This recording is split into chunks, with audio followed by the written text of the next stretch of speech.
I'm assuming you're not big into revisionist history, but do you ever stop and think about how much different the optics of last season would have been had Conley's shot fallen in the first round? No, I haven't thought about that at all. Okay. Um, it's that's a what if, what woulda, coulda, shoulda. He missed a shot. We beat the Jazz. We beat the Clippers. We lost to the Lakers. But it's just an example of how literally it can be a game of inches. He got a great look after we had a botched possession, missed layup, didn't go in. But no, I haven't spent much time worrying about that or thinking about that. Um, to be honest with you. Next, we'll go to Chris Marlowe. Hey, Coach. Jamal was so successful in the bubble and so great in the playoffs. I know a lot of expected him of it. A lot of is expected of him this season. I wonder how you, as the coach, would evaluate his first 12 games. I thought he got off to a really good start. Opening night, he struggled from the field, but after his first 5 games, that was the best first 5 games of any season he's played by far. I think since that point in time, I think he's been a little bit up and down. But I like the fact in our last game against Golden State, Chris, that even though the shot wasn't going, he wasn't shooting it at the level that we've come to expect. Um, he found ways to be a playmaker. He found ways to rebound the basketball with 9 rebounds. He's not just a shooter. He's not just a scorer. And that was one of the things I mentioned to him after our 3-game road trip against Philly, New York, and Brooklyn. In 3 games, he had 1 total rebound. In 3 games, he only got to the foul line twice. In 3 games, he only took a total of 12 threes. Jamal should be shooting 8 threes a game. So just trying to get him to be a little bit more aggressive. I think he's definitely dealing with some bumps and bruises, elbow, other things. But we know how tough he is, and I know he'll fight through it. But we need Jamal to play at a high level.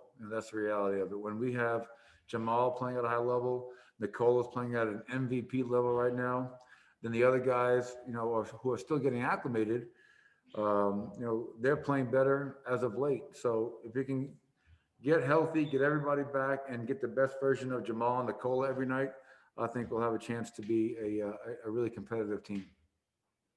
We'll go to Matt Moore next.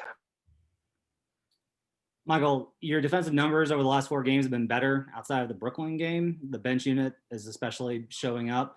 I did look at some advanced numbers that said that around the league, teams are playing more at the level of the screen or up to touch versus last season, and that you guys are playing a little bit more of drop coverage, and that some of the numbers for your drop coverage have been actually better. Do you have any reflections on your pick and roll coverage in terms of what's been good or bad this season so far? Yeah, I mean, overall, the defense is slowly getting better. Couldn't get much worse. And it's, you just can't snap your fingers and have 7 new players and rotational players, new players playing for you, kind of figure things out quickly when you had the shortest training camp and shortest offseason in the history of the game. We do different things. Our base coverage is still to be up at the level. And then we make adjustments depending on how the game is going, who we're playing, who's in the game. Well, we may be a little bit further down the floor. Philadelphia was an example of that. We played extensively down the floor against Philadelphia. We got beat with a lot of mid-range twos, but we took away the three-point shooting. So I think each night will kind of determine how we defend, Matt. But it's something that requires constant work, film work, and with reduced practice time, reduced shoot-arounds, and the most stringent protocols we've ever seen, it's harder and harder to practice and drill and clean things up. So that's what you worry about as a coach. How do you help our guys? And talent ain't teaching. You just can't talk about it. You got to get the reps in. So we're trying to find ways to do that. We'll go to Chris Dempsey next. Hey, Coach. From a series like you guys played against Utah, is there anything at all that carries over to the next season, or do those moments just kind of live in their own time capsule and then everything starts anew? Well, I'm sure for teams like Utah and the Clippers, teams that lost 3-1 leads, I'm sure there's a little bit more motivation playing us. But we're a different team. You know, the same team that played in the bubble is gone. You know, that's in a scrapbook. That was a great team, but you know, 6 players from that team are gone, and we have 7 new players. Yes, we have our core back, but you know, you got to witness up close and personal the greatness of Donovan Mitchell. Obviously, you know, the quality play of guys like Rudy Gobert and Mike Conley and Jordan Clarkson and Joe Ingles. Um, you know, they didn't have Bogdanovich. Now they have Derek Favors back. So, you know, you can reminisce about it and think about some of the things that we did well, allowing us to come back and win that series. But the reality is that I look at it, we're just a different team. And, you know, we have to approach it as this is not game 8 against the Utah Jazz. You know, this is our first meeting, division opponent, and that's how we're approaching it. Next, we'll go to Adam Mares.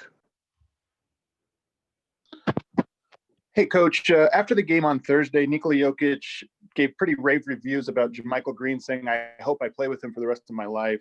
What have you seen about the chemistry between those two on the court, but also maybe just, you know, to the character or personality of JaMychal Green that fits so well with Nikola? Yeah, I don't think it's limited to Nikola. You know, I think JaMychal Green has the respect of the entire locker room. It's his approach, it's his toughness. You know, he doesn't talk a lot, you know, but he sets a great example by his work ethic. He gets in the mix. He's not afraid of contact. He likes physicality. He rebounds, and he's been shooting the ball lights out.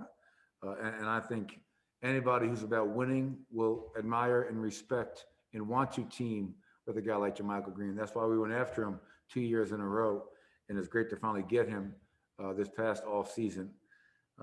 And you know, the second unit, you know, the Monte, Facu, PJ, JaMychal, Isaiah unit has gotten better and better throughout the season, which has allowed me not have to always have Jamal or Nikola on the floor because their minutes were getting a little bit outrageous this early in the year. You know, but you know, last game against Golden State, I closed with JaMychal and Nikola as our front court, and I think Nikola just respects his approach, his mindset, and how he complements Nikola. And you know, it's great to see because JaMychal he's a really good player and he's a great guy. All right, we'll take one more question and end with Mike Singer. Hey, Michael, as Mike gets closer to the end of his protocol, how much time have you spent thinking about how to integrate him back into the rotation when, frankly, you guys have found a rhythm over the past few games? Yeah, I'll be honest, Mike, haven't spent a lot of time thinking about that. I think the earliest he'll be able to get back is as we head out on that 9-day, 5-game road trip. The hope is that he may be able to join us as we leave for Phoenix, but you know, that is not a definite. So we'll have to wait and see. But you know, for me, we had 8 games in 14 days. I barely had time to breathe, and so it was all about preparing for the next game with the guys that we have. Gary Harris missed 2 games in a row. Same thing. You know, it was just okay. Well, who do we have available? You know, you think about Michael, you think about Gary when they're not there, and you hope they're hanging in there and doing okay. But you know, we'll figure Michael Porter out when he's cleared and ready to come back, and we'll feel, to your point, how are we playing? How is our unit going? And we'll make the appropriate decision at that time. All right, thanks, Coach. We appreciate it. Appreciate it, guys. Thank you.